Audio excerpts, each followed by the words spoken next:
자신감만으로 꽉 차 있어도 좋진 않습니다. 자신감과 더불어 겸손함도 사람은 가지고 있어야 하거든요. 한 번은 제가 15살짜리 남자아이를 가르친 적이 있어요. 그런데 이 아이가 공부를 못하는 애가 아니었어요. 공부를 꽤 잘하는 아이였습니다.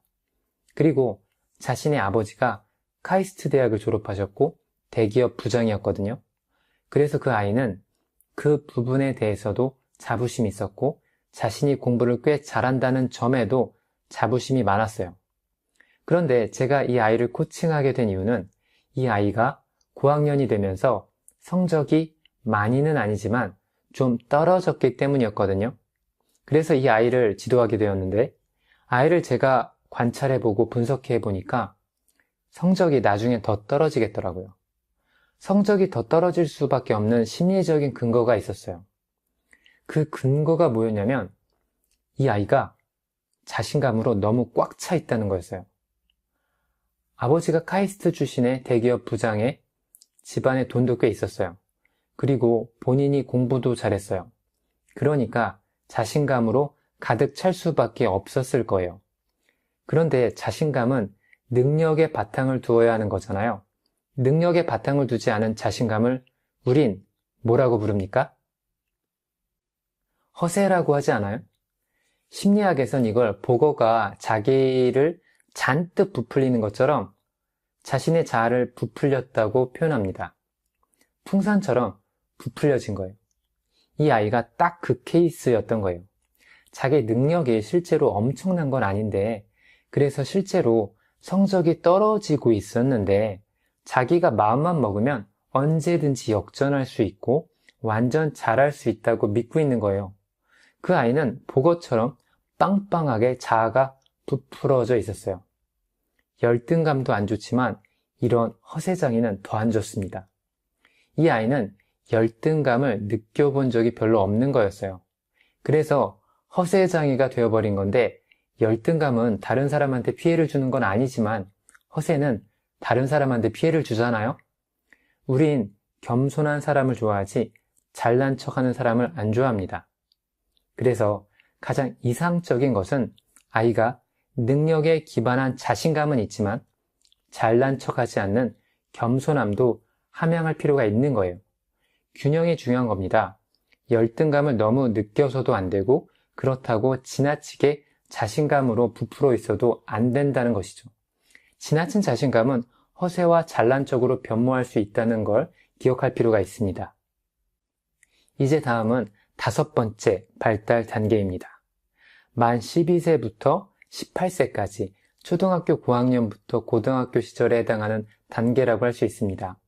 에릭슨은 인간의 인생에서 이 단계를 가장 중요한 단계라고 간주했습니다. 아마 그건 에릭슨 본인이 이 시기에 정체성의 혼란을 겪는 경험을 직접 했기 때문에 그랬던 것 같습니다. 에릭슨의 부모님은 서로 국적이 다른 분들이었어요. 아버지는 덴마크 사람, 어머니는 이스라엘 사람이었어요. 그래서 자신이 덴마크 사람들하고 있을 때는 자신이 순수한 덴마크 사람이 아니라고 느꼈고 또 이스라엘 사람들하고 있을 때에는 순수한 이스라엘 사람이라고 느낄 수가 없으니까 자신이 정말 누구인지 혼돈스러운 정체성 혼란을 느꼈다고 해요. 아마 여러분은 100% 순수 한국인이시겠죠? 그래서 정체성의 혼란을 느끼는 것에 대해 공감하는 일이 쉽지 않을 수도 있을 것 같아요. 저도 순수 한국인이라서 한국인으로서의 정체성 혼란은 없었는데 정체성 혼란을 겪는 학생 하나를 예전에 전 가르친 적이 있습니다. 그 아이는 중학교 2학년 남자아이였었는데 그 아이의 아빠는 한국인이었고 엄마는 중국인이었어요. 이 아이는 중국에 있는 한국 학교에 다니고 있었어요. 이 아이는 본인이 한국인인지 중국인인지 스스로가 구분을 잘 못하고 있었어요. 일단 이 아이는 한국어를 완전히 구사를 못했습니다. 엄마가 한국어를 하기는 하는데 엄마가 중국인이다 보니까 한국어를 능숙하게 배우질 못한 거예요. 그래서 친구들 사이에서도 제 엄마는 중국인이래와 같은 소리를 듣게 되고 친구들과 잘 어울리지도 못하게 되고 그런 상황에 있던 아이였습니다. 이 아이는 자신이 누구인지에 대해 충분히 혼란스러울 수 있는 정체성 혼란을 겪고 있었던 거예요. 에릭슨도 이런 비슷한 경험을 했기 때문에 내가 누구인가, 나는 어디 소속되어 있는가라는 정체성의 문제를 청소년기에 반드시 극복해야 할 가장 큰 문제라고 생각했을 거라고 추정해 볼 수 있습니다. 청소년기는 청소년이 성인으로 가게 되는 그 이전 단계입니다. 이 시기에 청소년들은 내가 이 사회에서 어떤 역할을 하게 될지, 어디에 소속되어야 하는지를 알고 싶어 합니다. 그리고 이런 질문에 대한 답을 못 찾으면 필연고 방황하게 됩니다. 어떤 역할을 해야 하는지, 내가 어디에 소속되어야 하는지에 대한 답을 찾는 것은 결국 삶의 목적과 밀접히 연관된 부분이잖아요. 삶의 목적이 분명하지 않으니까 아이들은 다양한 형태로 방황하게 되는 거예요. 이런 것이 소위 정체성의 위기라는 문제인 것이죠. 여러분도 청소년기 혹시 정체성의 위기를 경험하셨나요? 나는 누구인가? 뭘 해야 하나? 어디에 소속되어야 하나와 같은 고민을 해보신 적이 있으시다면 나의 정체성에 대해 고민해 보신 거라고 말할 수 있어요. 정체성의 문제라는 것은 결국 내가 무엇을 하며 평생을 살아갈 것인가라는 결정에 가장 큰 영향을 미치는 부분입니다. 나의 정체성은 나의 삶 그 자체라는 거예요. 내가 누구냐? 내가 어떤 사람이냐? 어디에 소속되어 있는가? 무슨 일을 하며 살 것인가와 같은 질문들에 대한 나의 답변이 내 삶의 방향과 질을 결정하게 된다는 거예요. 따라서 나의 정체성을 내가 혼돈스러워해도 안 되고 그걸 부끄러워해서도 안 된다는 겁니다. 정체성이 삶의 질을 결정하기 때문입니다. 저는 개인적으로 필리핀 사람들과 교제를 많이 나누었던 경험이 있어요. 그래서 필리핀 사람들이 어떤 정체성을 가지고 있는지 좀 많이 알고 있어요. 우선 필리핀이라는 나라 자체가 후진국이잖아요. 정치권의 부패가 어마어마합니다. 우리나라 역대 대통령들도 이런 면에서 문제가 많았었지만 필리핀이라는 나라의 역사는 독재와 부패의 역사 그 자체예요. 대통령의 친인척이 모든 걸 다 해먹는 그런 나라가 바로 필리핀이에요. 그래서 치안은 정말 안 좋습니다. 필리핀 경찰은 아마 세계에서 가장 부패한 조직일지도 몰라요. 예를 들면 필리핀에선 이런 일이 많아요.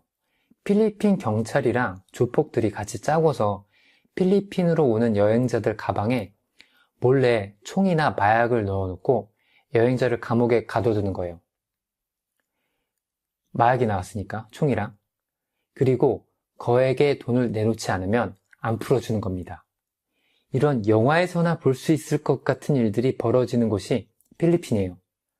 필리핀은 세계에서 단연코 1위 인력 수출국입니다. 경제 상황이 안 좋으니까 돈을 벌 수 있는 가장 좋은 방법이 외국에 나가서 외화를 벌어오는 거예요. 그러니 가정 문제가 너무나 많을 수밖에 없습니다. 엄마나 아빠가 아이를 고국에 놔두고 돈을 벌려고 외국에 나가서 오랫동안 있는 거니까요. 아이들이 엄마와 아빠의 돌봄을 받지 못하는 거예요. 두테르테 필리핀 대통령이 마약과의 전쟁을 선포한 이유는 필리핀 남자들이 정말 마약을 많이 하기 때문입니다. 그런데 필리핀 남자들이 마약을 많이 하는 이유는 그 남자들이 할 게 없어서 그래요. 필리핀 내에서 할 만한 직업이 변변치 않으니까 그냥 쉽게 마약에 빠지게 됩니다. 마약을 하면 현실의 고통을 잠시 잊을 수 있으니까 마약에 쉽게 빠질 것도 같습니다. 그래서 필리핀 사람들을 만나보게 되면 이건 제 개인적인 의견입니다만 사람들이 좀 주눅이 들어있어요. 자신감이 없는 거예요. 본인들이 열등하다고 느끼고 있는 사람들이 많아요. 이건 에릭슨의 이론과도 아주 부합하는 거라고 말할 수 있습니다. 돈도 많이 못 벌고 그래서 사회 경제적 상태도 별로고 안정성도 없고 본인들 나라 상황도 안 좋고 그래서 제가 지금까지 만나본 100명 가까운 필리핀 사람들은 평균적으로 다 그저 그랬어요. 사람들이 일반적으로 정직하지도 않았고요. 전 자존감이 높은 필리핀 사람을 만나본 적이 없어요. 친구로서 괜찮은 사람들도 있었지만 전체적으로는 다 별로였어요. 바로 그게 그 사람들의 정체성이라는 거예요.